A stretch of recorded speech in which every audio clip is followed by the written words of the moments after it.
That's the competition you will be. Not yet.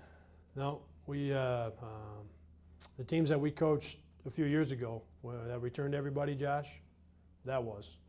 Even though it ended up being the same starting lineup, those practices got a little crazy, and in a good way. And I'm looking to see if we can't get our practices to be a little bit crazy. And so I don't have an answer for you on that yet, Josh. At the end of the year, I'll be able to give you a yes or a no. But at this point, the answer, I do have an answer. At this point, it's no. The opportunity is there, and we're going to push them and prod them and get them to go at each other every which way we know how. And so my hope is at the end of the year I'll be able to tell you yes. What do you guys have to do to knock off Wichita State from the top of that conference? Get up tomorrow and get after it. Have a great day tomorrow. Hey, Yeah, Coach, KL.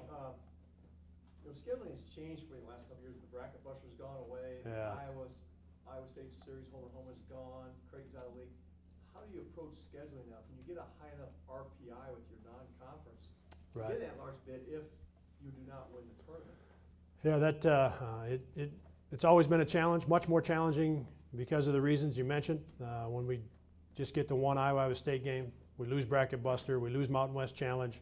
Those are some heavy games. Those are 3 games that are just about each and every year inside the top 100 of the RPI. And to go and replace those and just call somebody and say, hey, let's go home and home, start at our place, or we'll start at yours with a top 100 team is next to impossible.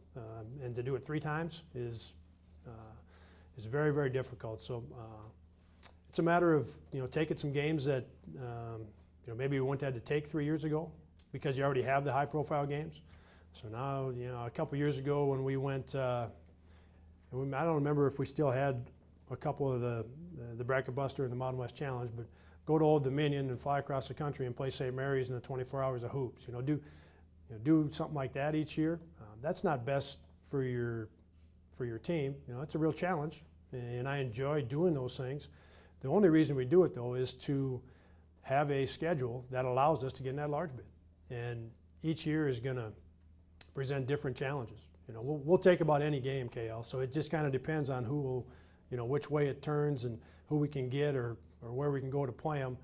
Now coming off of last year, and back to Andrew's question, I wasn't going to put us on the road like we did last year. Last year, that to me worked best to put that team in a position to get in that large bid, but I wasn't going to do that again this year.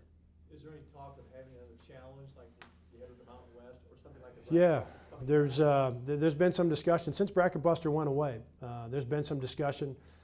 I don't know how far along they are on it, Gail. I'd love to see it if they could get a challenge with, and even if it isn't an ESPN deal, if it's not a Bracket Buster deal, if we could get 3 or 4 leagues, like the Atlantic 10, the Mountain West, the MAC, the Horizon, whichever, get 3 or 4 leagues and get some teams together and play one at home, one on the road, so you get 2 games that are going to be, again, top 100 or top 125 type games. We'd love to see that come back. The happiest guy in the room would be the guy sitting right back there, the guy who handles the scheduling. If we could get a series going again, but as you know, our guys want to play a hard schedule. That's part of it. But they also understand that that's the way to get in that large bid. So you don't just leave it up to the tournament, right? You don't just give yourself 1 chance, you give yourself 2. And I want to do that for our program. We've been here long enough. Our foundation is strong enough. It's my job to make sure we have a shot at both, and at large and the automatic.